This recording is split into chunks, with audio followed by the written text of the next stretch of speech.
Ang tagal mo nang nawala. Kapag tayo agad magpapabakuna, mabilis babalik ang masayang buhay.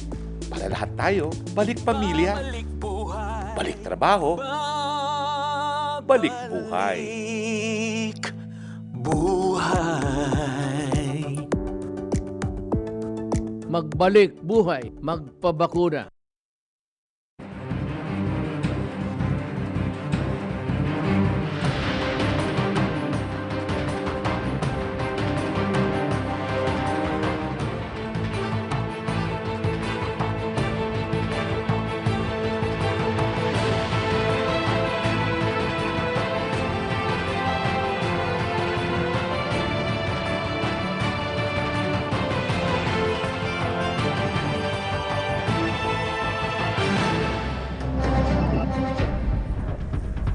Magandang umaga, Pilipinas. Tuloy-tuloy po ang pag-aatid namin ng mga may init na balita at impormasyon kaugnay sa mga issue ng ating bayan.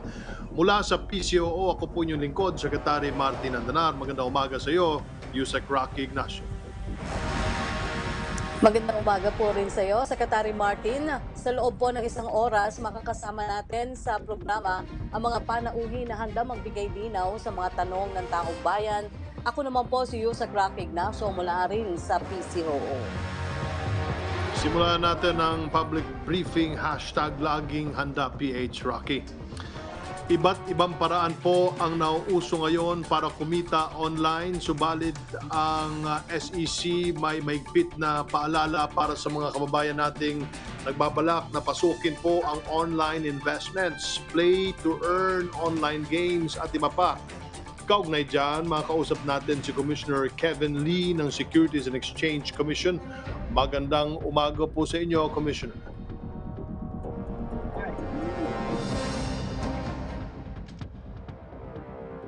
Kevin? Hi, Sir Martin. Good morning po. Okay. Unahin po muna natin itong good news. Mas pinabilis na ang registration po naman, ang registration system para sa mga gustong magbukas na negosyo sa bansa. Anong proseso na lang po ba ang kailangan nilang pagdaraanan kumpara noon, Commissioner Kevin? Good morning, Sir Martin. Yun nga po, no? We now have the one check ang tawag po natin yan. No? That is the one-day registration system po natin. No? Ito po ay para sa mga pro forma na system. So mabilis po yan na processing. No? You can in theory process yung mga documents in one day po. Base po sa inyong datos, kumusta po ang dami ng mga nagre-register na domestic corporation mula ng magka-pandemic? Dumami po ba o bumaba? Actually, medyo nag-stabilize po. Dumami na po. At the height of the pandemic po kasi, Sec Martin, kumonte po yan. No? We were down to like siguro 100 to 500 applications lang per month. Ngayon po, we're back to normal na po. No? Mas mataas pa nga.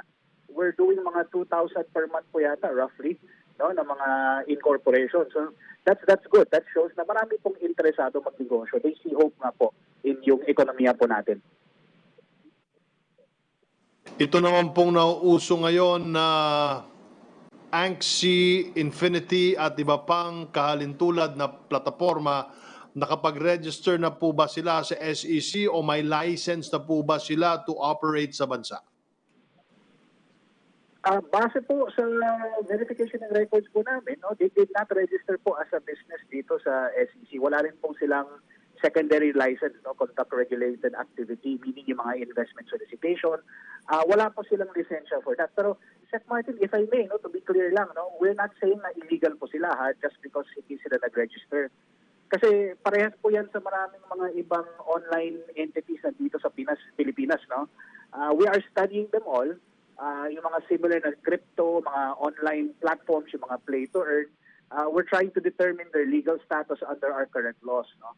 So whether or not they are legal or illegal or need to register later on, that is something we still have to determine at the SEC. Pero while we're waiting for that determination po kasi, lumabas po kami ng advisory reminding everyone to be careful before you transact with yung mga ganon na entities. Kasi these are online entities but they are foreign registered, not registered here in the Philippines. So we are requesting the public to be more careful before they transact na yung mga ganito po.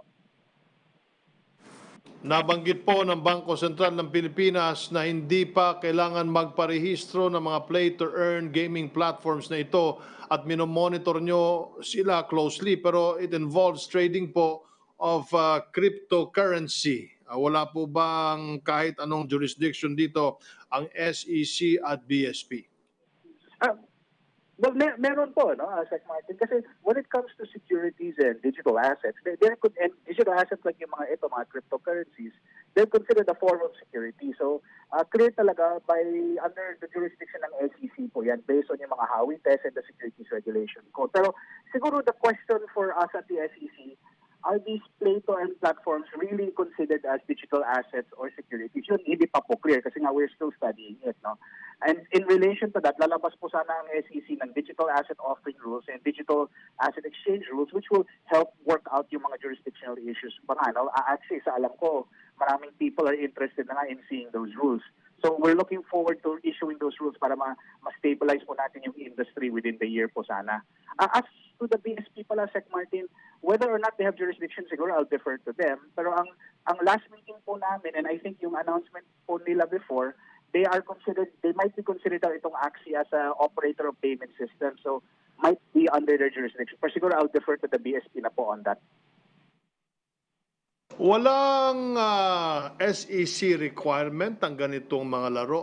Paano po matutukoy ng ating mga kababayan kung lehitimo yung mga sinasalihan nila at ano-ano po yung risk na maaring mangyari sa pagsali nila sa mga ganitong uri ng gaming platforms? Well, siguro to stay safe, Sec Martin, no, to find out if legitimate po ba mga to o hindi, yung mga online foreign platforms, ang suggestion ko po talaga is to do your due diligence. No? Yung mga public po, mag-aral, mag-research, i-check kayo, mag-check po kayo with the SEC. Yun ang tagline po namin, no? Check with check. No? Tingnan mo if registered nga ba sila with either the SEC or the BSP para malaman mo yung legitimacy nila. No? Kasi if they're registered, syempre, or may indications that they're registered, then bigger chance na legitimate siya, less likely na ma-scam ka or ma-risk yung mga hard-earned pera niyo po. No? But as to the risk, medyo marami nga yung risk if there's data privacy risk. You don't know what they'll do with your data, especially if they're not registered here in the Philippines. Yung pera niyo rin po, you don't know what will happen to yung pera niyo kung malalabas pa ba yan o hindi. One example, if I may, no, Secmart, is kung narinig yung nangyari kay si Sir James Deacon, yung isang vlogger po yata, no, na online. Pumasok po siya ng isang online foreign registered platform, tapos nagka-problema yata, muntik na hindi lumabas yung pera niya. More so, na naging pa yata, I think na zero pa nga yata yung account niya. No? Buti na lang naayos nila. But in that situation, medyo mahirap nga po for Mr. Deacon to try and seek legal recourse dito sa Pilipinas. If ever, he would have had to file a case sana wherever that company was registered abroad. No? So siguro I emphasize the point, be careful, mag-research po kayo bago kayo pumasok sa mga ganito po. Sa ngayon, may mga existing protection po ba tayo para sa mga kababayan nating sumasali halimbawa sa mga cryptocurrency sites at play-to-earn gaming platforms? Well, yung palagi po namin sinasabi, Sec Martin, is siguro you check with SEC, you determine whether or not it is registered with us, no? Kung registered kasi with the Philippines, then syempre you have the protections of Philippine law. No? And then you can file the appropriate cases. You can even file with the SEC or the BSP. And then try to seek return of your money, try to seek justice nga po. Pero kung foreign registered nga po kasi, yun na ang problema po natin. Foreign registered, not registered in the Philippines, but they are supposedly operating here in the Philippines as an online platform, medyo marami po nga yung risk. No? And mas limited po yung protection in that situation kasi nga the entity isn't here in the Philippines. More than likely, it's technically operating in another country. So the best protection nga po talaga in that situation, financial literacy. No? Mag-aaral po kayo, do your research, do your due diligence bago po kayo pumasok sa mga ganitong industry. Pag-usapan din po natin itong update sa mga lending applications nitong panahon ng pandemya. Kumusta po ang turnout ng mga kababayan nating tumatangkilik sa mga online lending apps? Marami po, Sec Martin, no? Dumami po yung base sa mga report na nakukuha po namin, marami pong interest sa mga online lending apps, no? Kasi nga siguro it's very simple, mabilis lang po kumuha ng pera, no, from based on the app, no, makakakuha ka kaagad within minutes. Pero before you get into that, I would encourage nga, no, the public na mag-assess ka muna if you really need the money, you really need to borrow the money, and if ever you do borrow, doon po kayo sa listahan ng SEC. Meron po kasi tayong listahan sa SEC yung of 88 online lending platforms that are registered with the SEC. So, yun ang mga medyo mas credible po sana, no? I would suggest you go to the SEC website, www.sec.gov.ph. Meron tayong listahan of the 88 registered online lending apps. Or better yet, you go to one of the more larger lending apps, no, yung mga home credit, yung mga kasyalo, kasi at least yun, or sila tala, at least alam mo po, medyo legitimate po sila, no? May mga reports pa rin po bang nakakarating sa inyo tungkol sa mga hinaharas na borrowers? Tama rin po ba na nito lamang nakaraang buwan ay 4 na lending companies ang naipasara dahil sa privacy violations? Ay, opo. Meron po yung the National Privacy Commission, no, which deals with privacy issues, recently shut down po yata 4 na lending apps, no, if I recall correctly. So, but there are mga reports nga po na mga hinaharas, no, we get them. We are the SEC kasi is the primary agency that deals with lending companies, no, under the Lending Company Regulation Act. So, we issued na, Sec Martin, the MC-18, Memorandum Circular 18, yung on unfair debt collection practices. So, ito po yung nagdetermine, ito po yung mga rules that what you can or cannot do. And binabawal po natin yung mga naghaharas. And if they do harass, you can file with the SEC. And actually, if I kwento ko lang very quickly ibang mga numbers po namin, Sec Martin, nag-cancel na nga po ang SEC ng ilang secondary licenses, no? 35 secondary licenses. We've revoked the secondary licenses of some violating lending companies. We've suspended 3. We've issued 58 orders since the beginning of our jurisdiction. I think we have revoked over 2,000 na nga po na lending companies na medyo alanganin po, no? So we are very active in this space. We are trying as much as possible to make sure na safe po nga din, no, yung public po when it comes to these lending applications, when they come to these kinds of things. Bigyan daan lang po natin ang tanong ng mga kasamahan natin sa media. Please go ahead, Yusek Rocky. Thank you, Secretary Martin. Tanong po ni Evelyn Quiroz ng Filipino Mirror sa inyo, Commissioner Lim. In 2023, PLCs or publicly listed companies will also need to submit their sustainability reports in addition to their annual reports applied to a Philippine setting. And considering the ongoing pandemic, do you believe that such SRs will reflect the true state of such PLCs? Yes po, Yusek. Kasi if very technical, I'm gonna be a little technical na po. Yung sustainability reporting po kasi is an important mechanism to determine whether or not yung the company, the publicly listed company, is following and doing the requirements for SDGs, no, in the future. And we look from what we're seeing, kasi nga the data is with us, no, from what we're seeing, mataas nga po yung interest na yung compliance rate ng mga publicly listed companies. We're looking at mga 90+%, no, na compliance rate on these publicly listed companies, which is unheard of, no, in other jurisdictions. So we're doing very well when it comes to that. The companies are interested, and my understanding is based on the report and data na bigay po sa akin, they are working very hard on this, and they are making sure that these things are accurate and legitimate, no? Especially considering a lot of them are working with yung mga large foundations from abroad, no? For example, the Global Reporting Initiative, which focuses on sustainability issues. So, medyo baka technical na po, but bottom line is yes, I firmly believe na most of these sustainability reports that are submitted to us are good, accurate. We are actually looking forward to making it mandatory nga po sana sa 2023 under the memorandum circular po namin. But whether or not we will do that, siguro let's assess, kasi I am a little worried about compliance and the difficulties of compliance because of yung COVID. Baka mahirapan po yung mga constituents po natin, yung publicly listed companies. Sorry, medyo naging technical po. Okay. Maraming salamat po sa inyong impormasyon, SEC Commissioner Kelvin Lee. Mabuhay po kayo, sir. Thank you, sir. Hanggang dito na lamang ang ating partisipasyon ngayong umaga. Magsama-sama po ulit tayo next week. Ikaw na muna, Yusek Rocky. Maraming salamat, Secretary Martin. Senator Bongo nagbabala na posibleng kapusin ng ating bansa sa healthcare workers. Sinuportahan naman niya ang panawagan ni Pangulong Duterte na i-deploy ang AFP at PNP4 sa mga ospital. Narito ang report. Pinatitiyak ni Senator at Senate Committee on Health Chairperson Christopher Bongo sa pamahalaan na panatiliing malakas at matatag ang local health system sa bansa. Muli niyang giniit ang kahalagahan ng sapat na health workforce na kayang tumugon sa harap ng patuloy na pagtaas pa rin ng kaso ng COVID-19. Ayon kay Go, may mga ilang ospital na kasi na hindi na kayang mag-okupa ng mga bagong pasyente dahil sa mataas na kaso na nagpositibo sa COVID-19.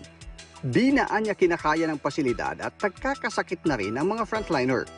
Kaya naman suportado ng senador ang pinakahuling direktiba ni Pangulong Rodrigo Duterte sa Armed Forces of the Philippines at sa Philippine National Police na italaga ang mga miyembro ng kanilang medical corps para matulungan ang mga ospital sa Metro Manila na ang karamihan sa medical staff ay naka-quarantine. Ipinanukala ni Go na magtalaga ng mga healthcare workers mula sa ibang panig ng ating bansa para maalalayan ang mga ospital na nasa COVID-19 hotspots.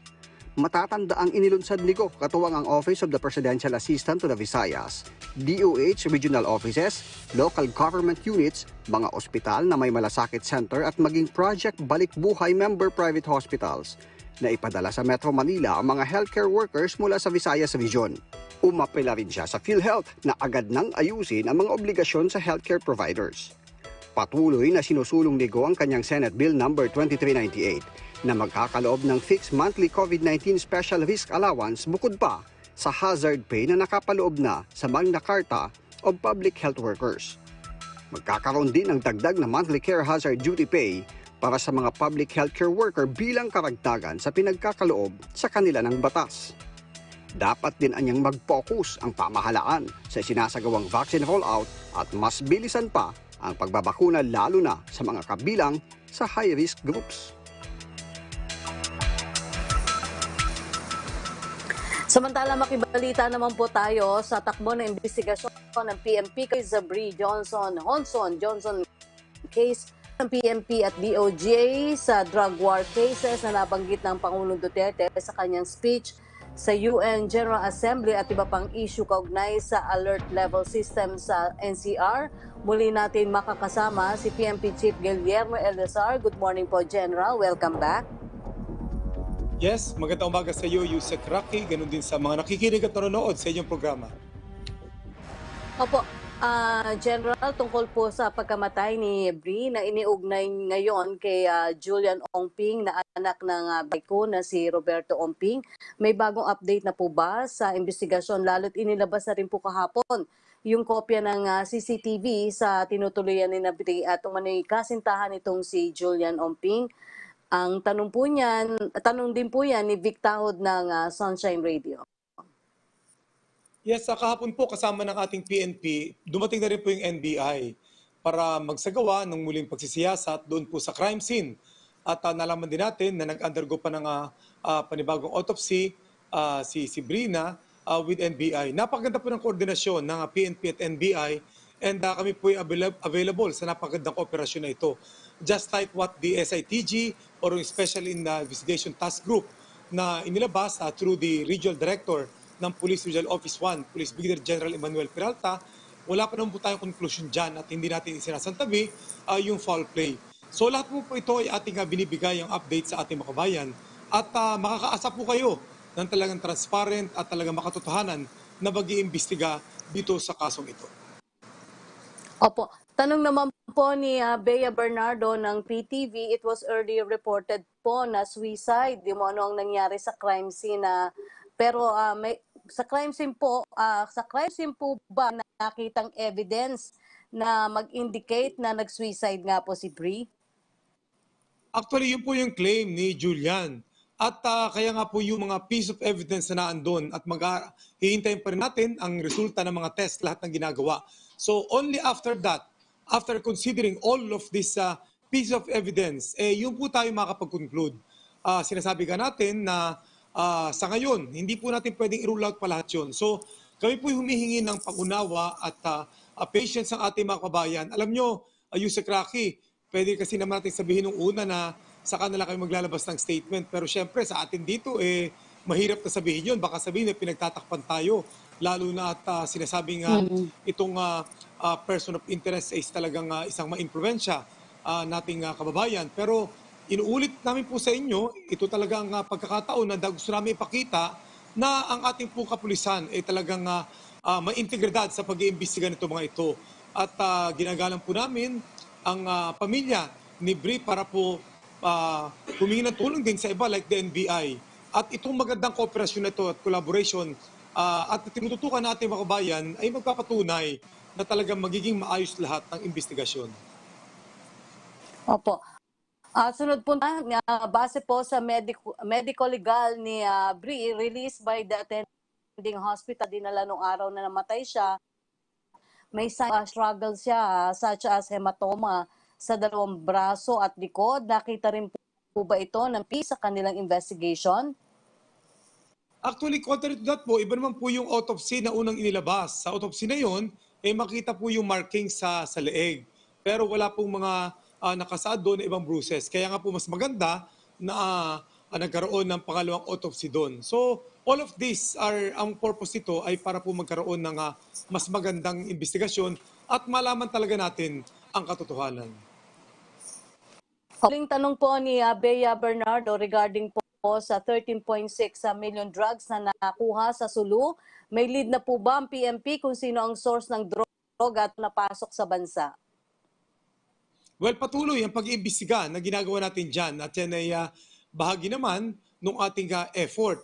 So, makaasa po kayo na itong ating ginagawang operation against big-time illegal drug syndicates and grupo ay maasahan natin yan dahil napakaganda po ng kooperasyon na ginagawa ng iba't ibang mga ahensya na nagtataguyod dito sa panguna ng ating PIDEA. So just like the operations na nangyari doon po sa Zambales, Bataan and Cavite na nagresulta sa mahigit halos sa 6 na bilyon worth of shabu, ito po mga follow-up operation natin ay ito ibunga ng intelligence fusion, magandang ugnayan ng iba't ibang ahensya natin sa pangunguna ng PIDEA. Opo. Sa statement po ni Pangulong Duterte sa UN General Assembly noong isang araw, nabanggit po niya na inatasan ng PNP at DOJ na i-review ang campaign against illegal drugs ng pamahalaan. Sa bahagi po ng PNP, kumusta na po ito?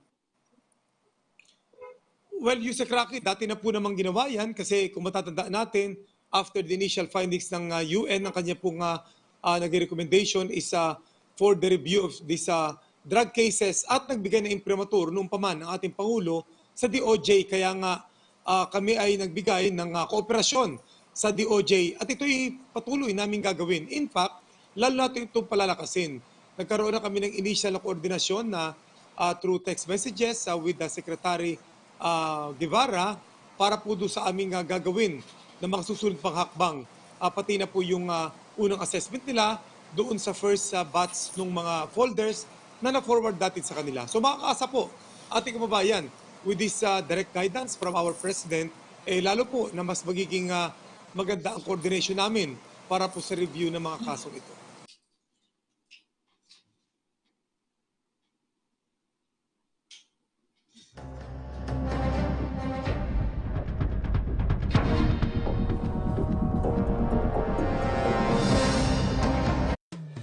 Ang pagbabago ay nagsisimula sa iyo, Pilipino. Kaya bumoto na at magparehistro. Visit iRehistro online. Piliin ang uri ng aplikasyon. Mag-fill out ng questionnaire. Ang website na ang mag-generate ng inyong application form. I-print ito, dalhin sa malapit na COMELEC office para sa biometrics capture mo. Pwedeng magpa-appointment para iwas pila. Don't forget to bring a valid ID.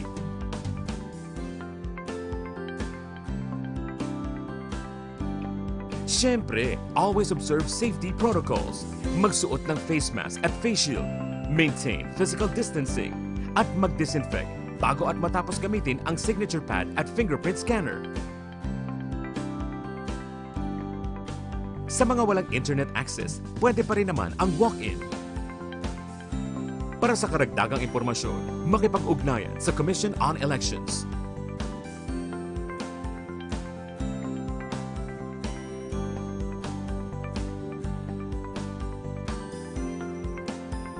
Isang mahalagang paalala mula sa PTV.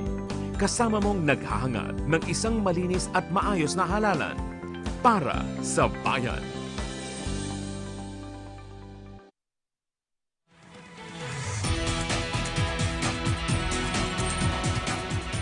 Nagbabalik po ang public briefing hashtag Laging Handa PH. Kasama pa rin po natin si PNP Chief Guillermo Eleazar, General. Nakapagsumiti na raw po ang DOJ sa Pangulo na kanilang rekomendasyon tungkol dito. Kumusta na po ang naging pagtanggap ng PNP sa findings ng DOJ at ano ang aksyon na aasahan namin po mula sa inyo bunga ng investigasyong isinagawa ng DOJ? Well, Yusek Rocky, hindi pa po kami nag-uusap ni Secretary Guevara tungkol po sa kanilang initial findings. Para mga advance info pa lang yun. Kaya ngayon po yung isang magiging isa sa mga topics namin pag kami nag-usap doon po sa kanilang initial findings. At makaasa po kayo kung ano man yung findings na yan, yan po ay aming pagbabasihan para sa mga aksyon na gagawin natin. Ang bottom line dyan ay patuloy na kooperasyon ng PNP sa ating pong DOJ para po sa pag-review nito mga kasong ito at kung paano pa namin may improve ang aming operation para po dito sa ating campaign against illegal drugs.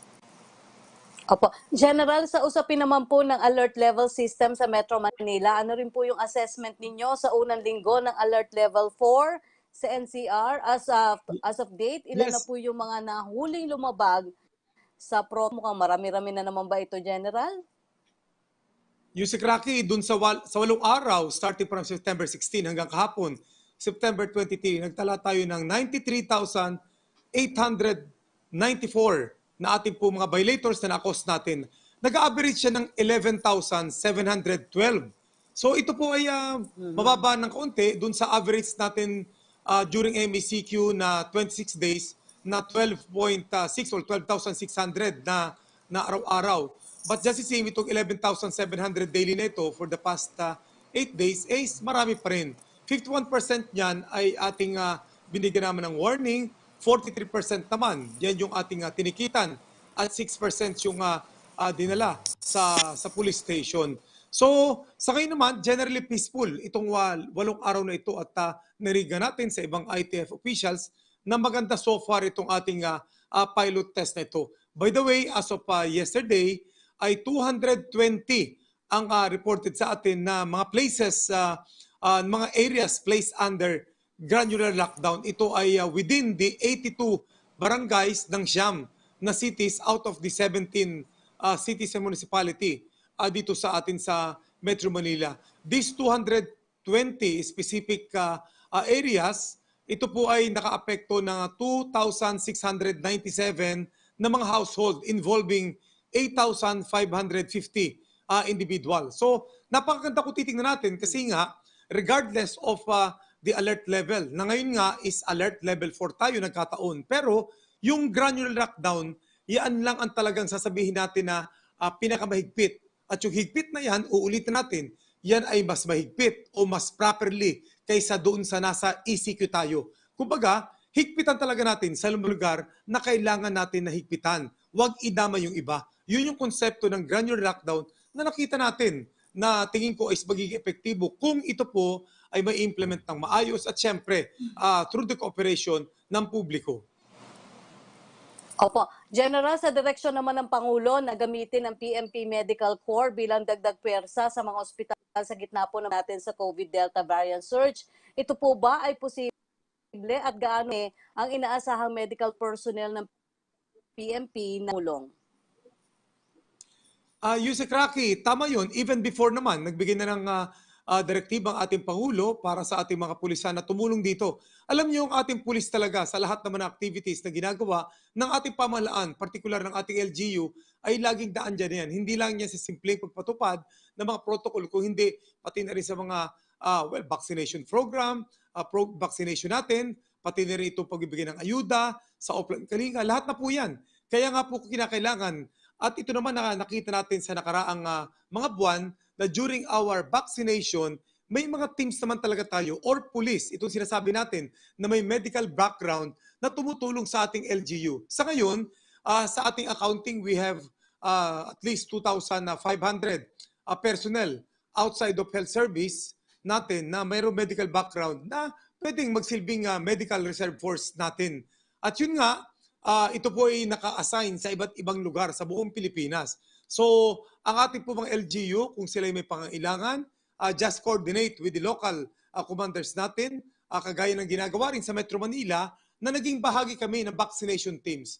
So, ang kailangan lang po siyempre, kailangan may kaunti rin yan na refresher nung training kung ano ang dapat nilang gawin. Kung ito ay vaccination, so maturuan sila.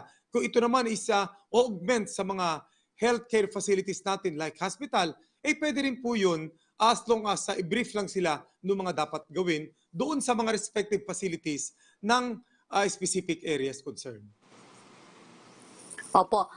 General, may tanong lang po yung kasama natin sa media mula kay Evelyn Quiroz ng Filipino Mirror. Ang tanong niya, you will retire as PNP chief on November 13 when you reach the age of 56. As early as now, there are calls by a certain movement for you as Senator. Do you have plans politics after your retirement daw po? Well, actually po, yung mga panawagan sa aking pagtapos senador, yun po siguro I take this as public appreciation dun sa ginagawa ng ating PNP sa ating trabaho ngayon. At yun naman po is collective effort, hindi naman po yun ay sa akin lamang.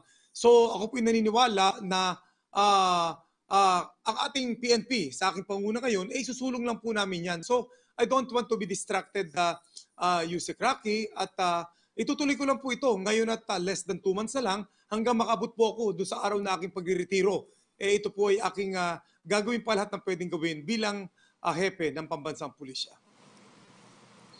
Okay, maraming salamat po sa inyong oras, PNP Chief Guillermo Eliazar. Maraming salamat, Yusek Rocky. Magandang tanghali po sa atin lahat. Mabuhay po kayo. Mag-ingat po tayo lahat. Salamat. Samantala, narito naman po ang pinakahuling datos ng COVID-19 cases sa bansa base po sa report ng Department of Health as of September 23, 2021. Umakyat na sa 2,004,753 ang ating total COVID cases matapos ito madagdagan ng 17,411 na mga kaso kahapon. 176 ang mga nadagdag na nasawi kaya umabot na sa 37,400 ang total COVID-19 deaths. Patuloy din naman po ang recovery sa mga tinamaan ng sakit na umakyat na sa 2,231,558 matapos itong madagdagan ng 14,009 recoveries. Ang active cases natin sa kasalukuyan ay 165,709.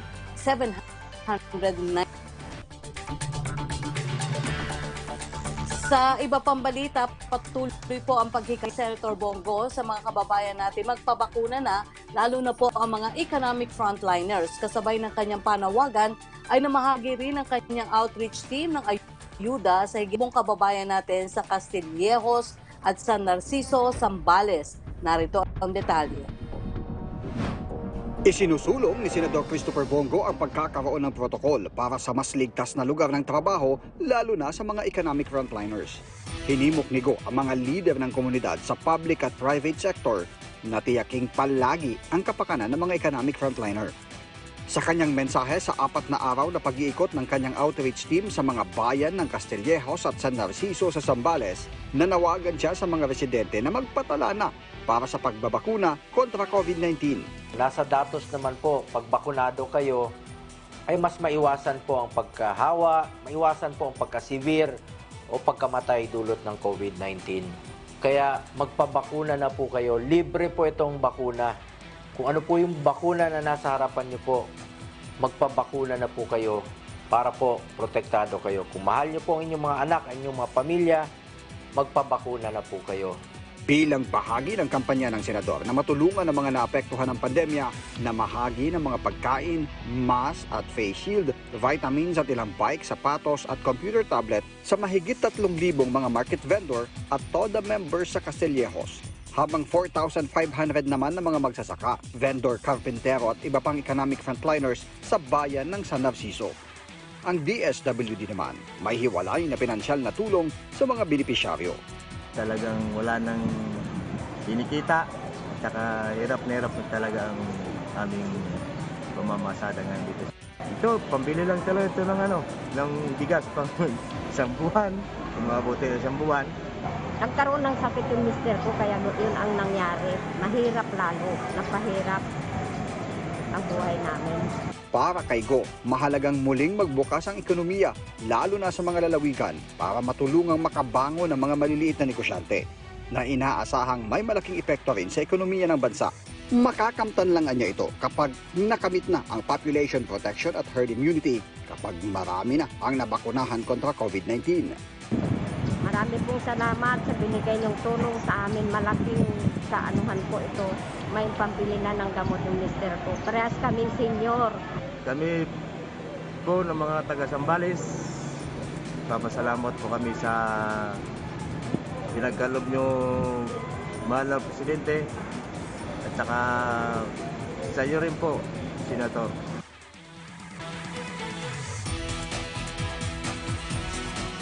At para po ihatid sa atin ang mahalagang anunsyo mula sa IATF, makakasama po natin si Presidential Spokesperson Secretary Harry Roque. Good morning po, Secretary. Go ahead po sa inyong announcement. Good morning, Yusek Rocky, at good morning, Pilipinas.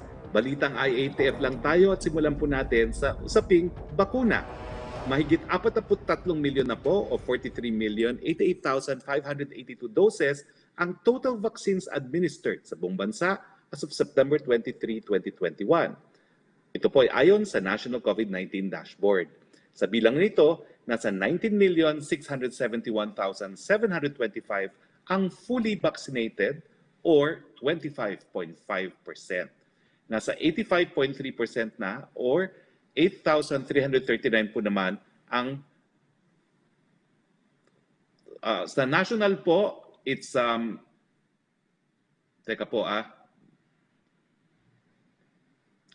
ulit po, mahigit 43,088,582 doses na ang total vaccines administered sa buong bansa as of September 23, 2021. No?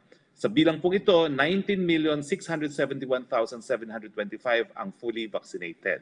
Samantala, sa Metro Manila po, nasa higit 15 milyon or 15,175,704 doses ang ating na-administer.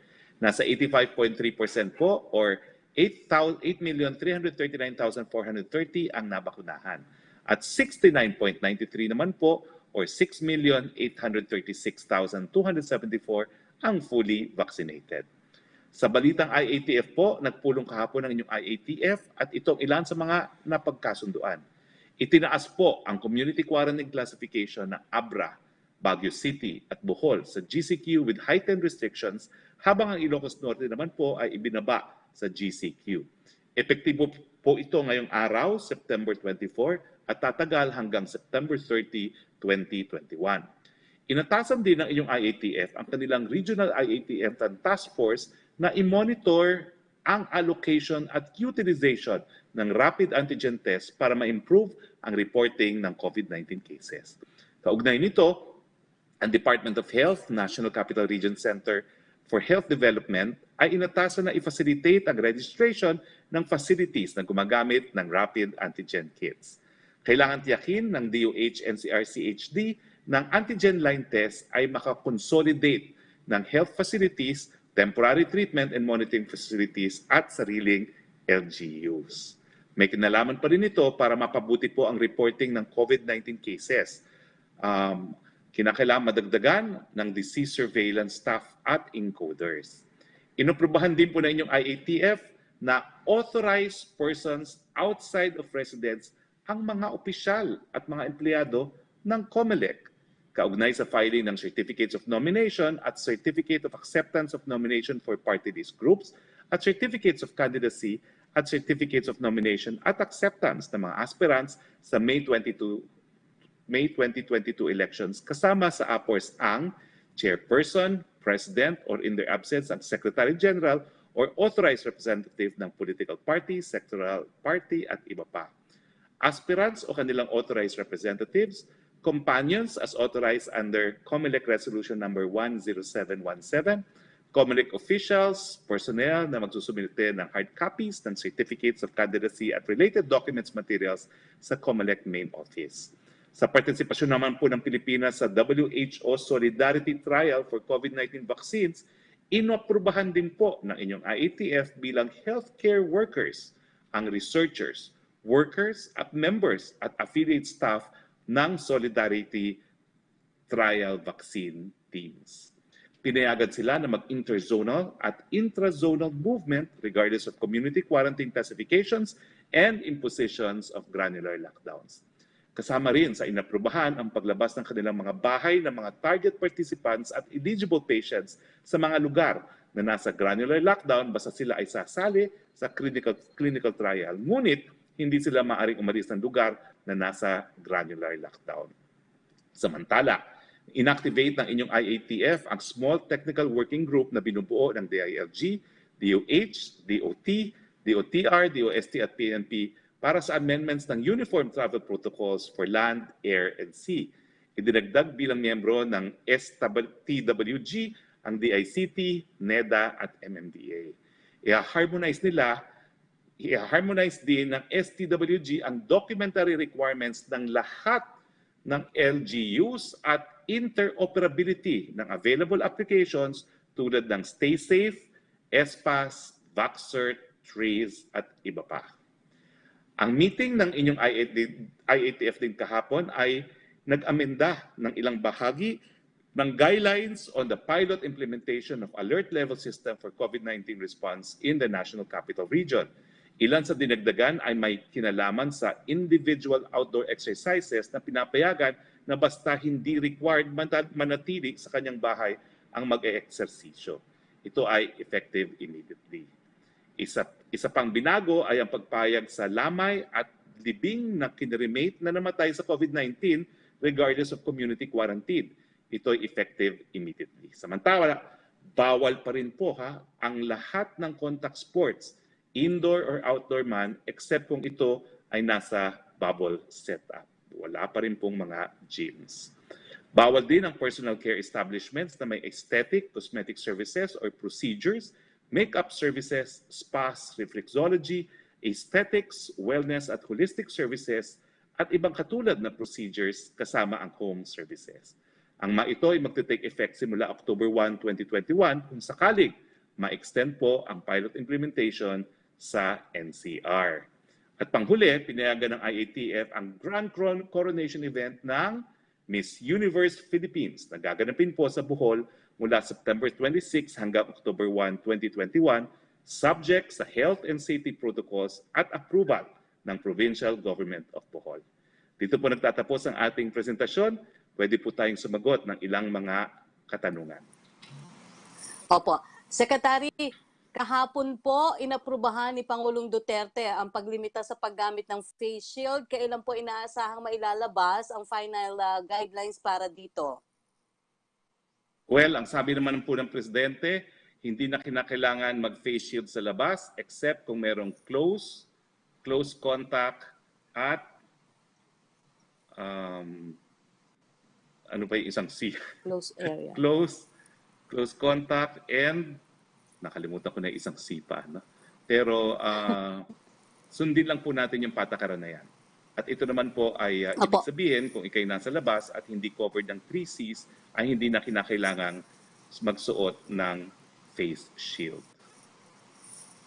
Opo. Secretary, tanong po ni Rosalie Con, UNTV, sa pilot run and limited face-to-face classes, ang rekomendasyon po ng vaccine expert panel na si Dr. Solante na dapat pumabakunahan muna ang mga bata bago ang in-person learning dahil sa risk of exposure sa COVID-19 at mas nakakahawang. Ano po ang posisyon ng Pangulo at ng IATF dito? Bago ko sagutin yan, no? Yung 3Cs ay close, crowded, at close contact. So miski kayo nasa labas, kung merong yung close, syempre hindi na applicable yun. No? Kung crowded at close contact, kinakailangan pa rin mag-face shields. Now, we appreciate po the advice of Dr. Solante. Alam niyo naman, suki rin natin yan sa ating mga press briefing dahil talagang siya ay infectious disease specialist. Pero sa ngayon po, hindi pa po natin mababakunahan ng mga kabataan, no? Kasi hindi pa tayo nagsisimula. Ito naman po ay limited po, no, na pilot involving only 120, no? 100 na public school at saka 20. So, at saka sa mga lugar na mababa po talaga ang kaso sa mga MGCQ areas. Opo. Secretary, unahin ko na lang yung humingi ng clarification lang si Laila Salaveria na inquirer. Yung sa ibig bang sabihin ng new rules is bibilangin na po yung net positive sa rapid antigen test sa COVID cases? Yan po ang ating objective, no, para maging mas mabuti yung picture natin kung ilan ang total cases natin. No? Pero siyempre, yung mga positibo, subject pa rin po yan for confirmatory tests.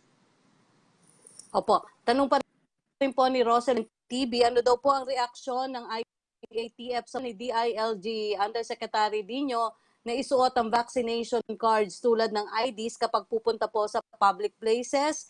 May ilan po daw tumiligsa dito at nagsasabing paraan na naman daw po ito para kumita sa ID strap.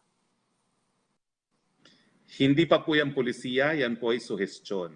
Pero ang inaatupag po natin ay yung paggamit po ng VaxCert PH. Para high-tech naman po tayo, ifa-flash na lang natin yung ating mga cellular phones. Opo. May follow-up lang po si Ivan Mayrina. Pag sinabi niyo daw pong crowded, how do we define crowded? 10 number po ba for a certain space?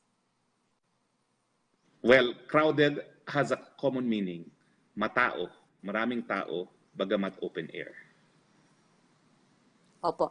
Tanong naman po ni Mela Lesmoras ng PTV, sa isang webinar na SWS, ibinahagi ang perto na napanatili po ni Pangulong Duterte, yung kanya pong mataas na satisfaction rating sa kabila ng COVID-19 pandemic. Bagamat ngayon po, bahagya itong bumababa, ano po ang masasabi nyo dito? Pareho po sila ng tanong ni Maricel Halili ng TV. Tanong po ni Maricel, saan nyo daw po ito iyaat at kung ito daw po ay cause of concern dahil malapit na ang eleksyon? Well, inaasahan naman po natin na walang presidente na hindi bumaba sa kanyang trust and satisfactory rating habang palapit na po ang eleksyon. Siyempre, habang mag-eleksyon na yung mga kakakandidato, hahanap ng paraan para mapababa yung rating ng administrasyon dahil kung hindi, wala silang pag-asang manalo. Pero itong bahagyang pagbaba po ay hindi naman po mabilis na pagbaba. No? 75 po at tingin ko naman po dahil meron pa tayong 3% na margin for error, mahigit kumulang na hindi naman po tataas ng 7 points ang binaba ng ating presidente.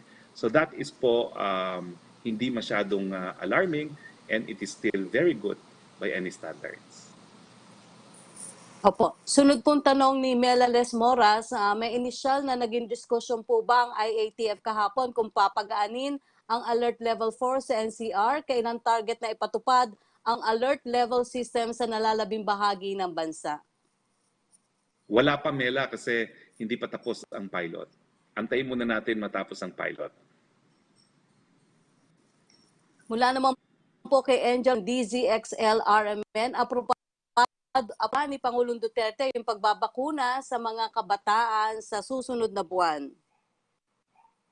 Hindi pa po, suggestion ni Secretary Galvez at pag-uusapan po yan ng IATF. Opo. Tanong naman po ni Joseph Morong ng GMA News, isang bayan, particularly Justice Carpio, says President Duterte is on top of the pharmaceuticals. There was no way our military planes could have flown to China without his... Lilinawin ko po talagang in-order po ni Presidente na gamitin ang mga C-130 natin para sa PPE. Pero hindi po ito ang PPE na sinupply po ng Pharmally. Meron pa rin naman pong mga ibang mga sinupply. So, ang Pharmally po, ang kontrata nila, silang magdadala sa Pilipinas. So, kasama po sa kanilang kontrata yung cost, yung insurance, at saka yung transportation. Kaya nga po, it was a very good deal for government kasi wala tayong down payment at mapapayaran lang sila kapag na-deliver na sa Pilipinas at accepted ng ating gobyerno. Uulitin ko po Justice, sabi po ni Chairman Aguinaldo, walang overprice. So ngayon naman po ang issue sa paggamit ng C-130. Again, ang mga pinagamitan po ng C-130 ay yung mga kinakailangan natin na angkatin, no? Pero yung kontrata po ng Pharmally, sila po ang nagdala dito sa Pilipinas. Opo. Sunod na tanong ni Joseph Morong, President cannot invoke executive privilege because a mask are not a matter of diplomatic secrets nor national security. Wala pong ini-invoke na executive privilege as of now. Ang ini-invoke po natin ay yung desisyon ng Korte Suprema na kapag pinagbawalan ng Presidente, hindi po pwedeng ma-cite in contempt dahil sila po, ang mga kabinete ay matataas ng opisyales, pero sila po ay dapat sumunod din sa pag-uutos ng Pangulo. Opo. Mula kay Trisha Terada, Trisha ng Philippines, does the palace support calls to extend voters registration? Will the President certify as urgent the bills pushing for extension of voter registration? This is a matter po of policy. Yan po ay exclusive jurisdiction ng Kongreso. Igagalang po natin kung ano maging desisyon ng ating legislatura. At ang nagpapatupad naman po niyan ay COMELEC, no? So it is not something that involves the executive. Okay, maraming salamat po sa inyo, Secretary Roque.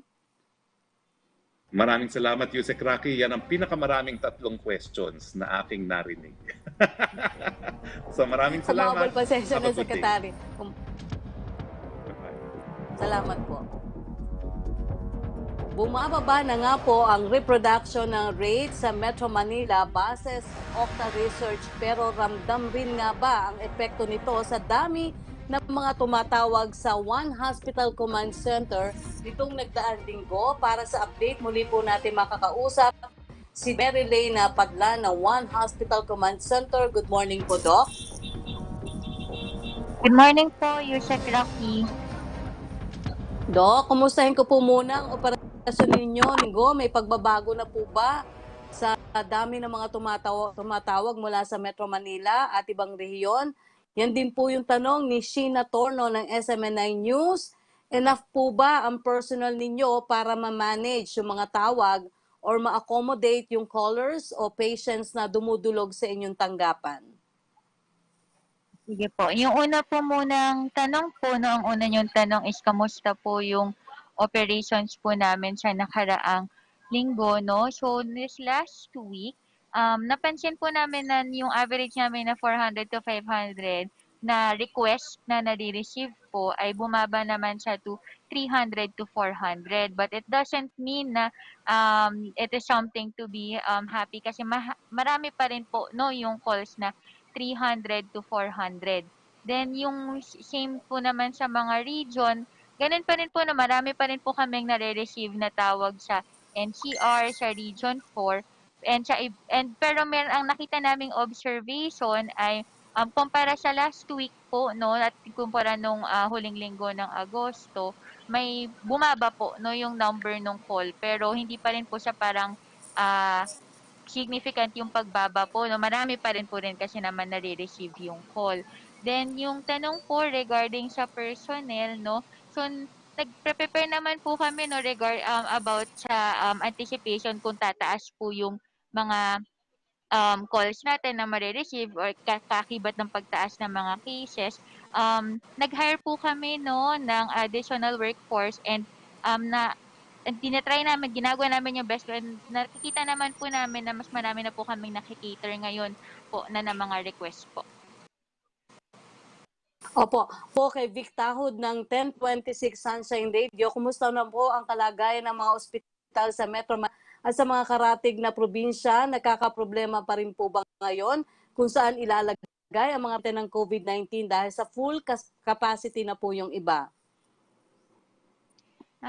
Ano pa rin po, no, yung in terms naman po sa pag-refer po natin sa hospital, meron pa rin pong hirap pa rin naman po, no, meron pa rin naman challenges kaming na encounter sa pag-refer, no, pero mas napapasok na po namin ngayon, no, yung ating mga pasyente ngayon sa hospital dito sa NCR. So, yung atin namang capacity po ng sa beds po natin sa mga hospital, nag-iiba naman po yan daily, kahit nga minsan hourly kasi po yung mga pasyente naman po meron ding umaalis na di-discharge, then meron din pong pumapasok, may pumapalit din naman po pag dumarating sila sa ER po. Opo.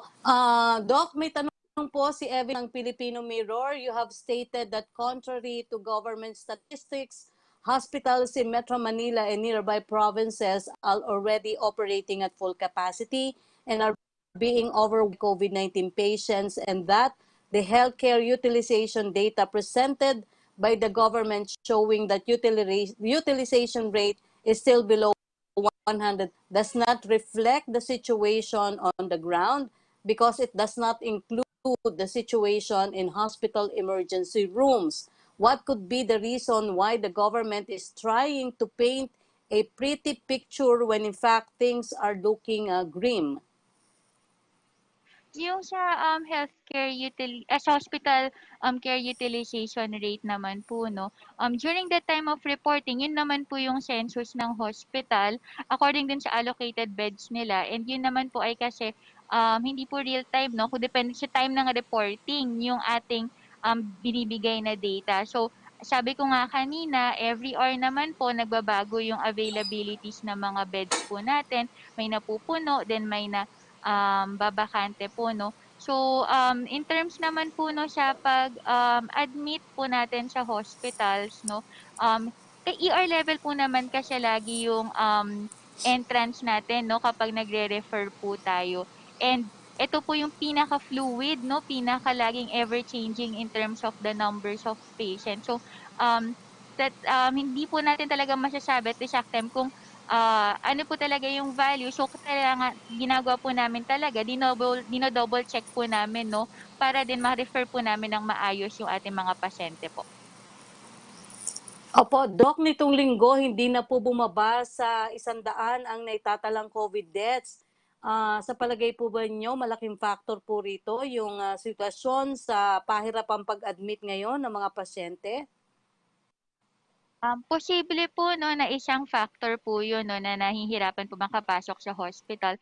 But we have to consider that the reports of tally ng COVID deaths ay kasama rin po dito yung mga already hospitalized po, no, na COVID patients, mga critical patients po, na hindi na rin, na namamanage na rin po naman sa hospital. Kasama din po yun sa COVID deaths na tally po. Opo. Doc, sa tansya po ng DOH, inaasahang tataas pa yung cases pagdating ng Oktubre. Kayo po ba may paghahandang ginagawa ang one center natin para dito? Aside po siya, nag-hire po kami ng mga additional agents po, no. We continue to update our connectivity po, no, na para mas maayos po namin mabigay yung serbisyo po natin sa taong bayan po. Opo, pero Doc, may solusyon po ba o alternative para sa mga nagtatry na tumawag sa One Hospital Command Center pero hindi makapasok sa linya? Kung tumatanggap din po ba kayo ng concern sa Facebook page ninyo? Meron naman po kaming Facebook page, no. Minomonitor naman po namin yon, pero ang recommended pa rin po namin is to call directly po sa amin kasi mas diretso po yun sa agent namin po pag tawag po yung ginawa niyo po sa amin. Okay. Kami po ay, Doc, nagpapasalamat sa inyong impormasyon. Kami umaasa na kahit papano bubuti na rin yung sitwasyon ng ating bansa tukol pa rin sa COVID. Maraming salamat po sa inyo, Dr. Mary Lane Padlan ng One Hospital Command Center. Thank you po, Yusek Rocky. Aabot sa 900 residente at micro-entrepreneur entrepreneurs sa bayan ng Iloilo ang sinuyot ng team ni Senator Go para mamahagi ng tulong sa mga kababayan natin lubhang apektado ng pandemya. Nakibahagi rin po ang DSWD sa pamagitan ng livelihood program. Narito ang report. Ayuda at tulong pangkabuhayan ang pinagkaloob ni Senador Christopher Bongo sa isinagawang magkakahiwalay na relief activities para sa 900 mahihirap na residente mula sa mga bayan ng Pavia, San Miguel, Leganes at Nulusena sa lalawigan ng Iloilo. I-additional ko sa negosyo naming gulayan sa public market Santa Barbara kay Senator Bongo at Presidente. Maraming salamat sa inyo sa pagbigay sa amin ng mga ayuda na malaking tulong ito para sa amin na kagaya ko na apektuhan ng pandemic. Ilalagay ko po sa loob ng aking tindahan, bibili ng grocery pangdagdag sa paninda namin. Senator Bongo, President Duterte, salamat po sa binigay mo sa amin ng dagdag paninda sa aming tindahan. Magandang tulong yan sa amin kasi magbukas ulit kahit sa konting binigay mo lang sa amin, magbubukas ulit yung aming tindahan. Nakatanggap ang mga benepisyaryo ng pagkain, mask, face shield at mga bitamina. Ilan sa kanila ang nabigyan ng bisikleta at bagong sapatos. May mga napagkalooban din ang computer tablets na magagamit ng kanilang mga anak sa online classes. May hiwalay na tulong naman sa mga benepisyaryo ang DSWD sa pamamagitan ng kanilang Sustainable Livelihood Program. Naapektuhan ho kami ng pandemic kay ang mister ko ngayon walang trabaho, andyan siya sa bahay kawa ng pandemic. Mahirap ho ang buhay ngayon kay buti ho may mga tumutulong sa amin tulad ng DSWD na isa ho ako na member kang 4Ps. Kaya diyan ho kami tuwing may release kami kahit papaano makakabili kami ng mga pagkain ng anak namin. Kay Senator Bongo, nagpapasalamat din ako dahil sa mga tulong na ibinigay na sa amin katulad nito at sa DSWD. Kay President Duterte, sana tuloy-tuloy na to. Bilang chair ng Senate Committee on Health, umapila sigo sa mga benepisyaryo na magpabakuna na para protektado sila at ang kanilang pamilya. At kung may benepisyaryong may sakit, magpunta lang anya sa alinmang malasakit center para makakuha ng tulong medikal mula sa pamahalaan. Pinasalamatan ni Go ang DSWD at pinayuhan ng mga benepisyaryo na gamitin sa pagsisimula ng negosyo ang tulong pinansyal na kanilang natanggap. Salamat po sa DSWD sa programang SLP-LAG. Ito pong programang ito, bibigyan ho kayo ng puhunan, tuturuan ho kayo magnegosyo, palaguin niyo po inyong negosyo, dalahin niyo po inyong kita sa inyong mga pamilya. Mas masarap po ang pakiramdam pag pinaghirapan at pinagpawisan niyo po ang inyong pagninegosyo.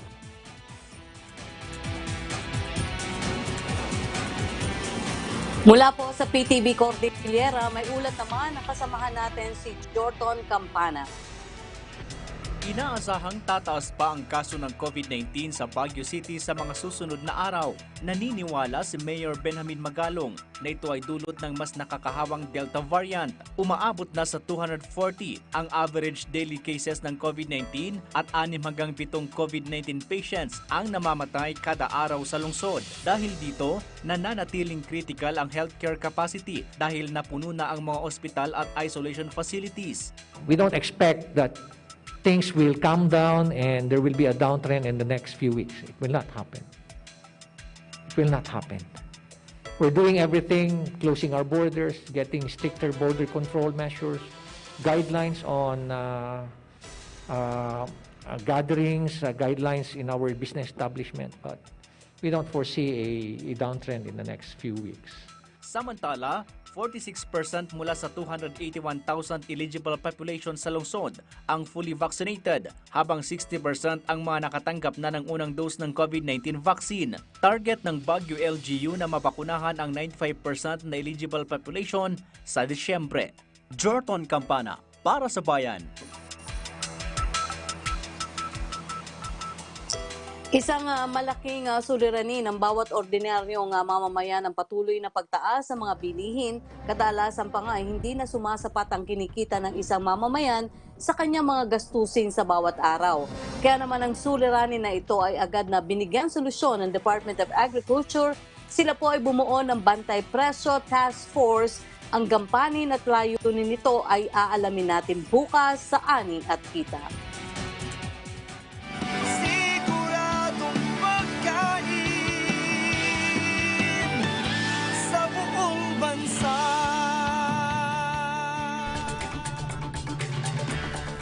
At yan po ang mga balita at talakayan tampok namin ngayong araw. Ang public briefing po ay hatid sa inyo ng iba't ibang sangay ng PCOO sa pakikipagtulungan ng Department of Health at kaisa ng kapisanan ng mga broadcaster ng Pilipinas o KBP. Mga kababayan, 92 days na lamang po at Pasko na.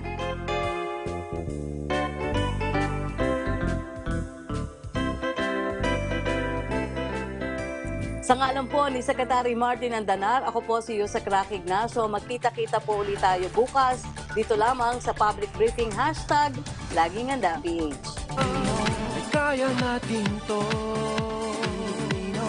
Kaya natin to.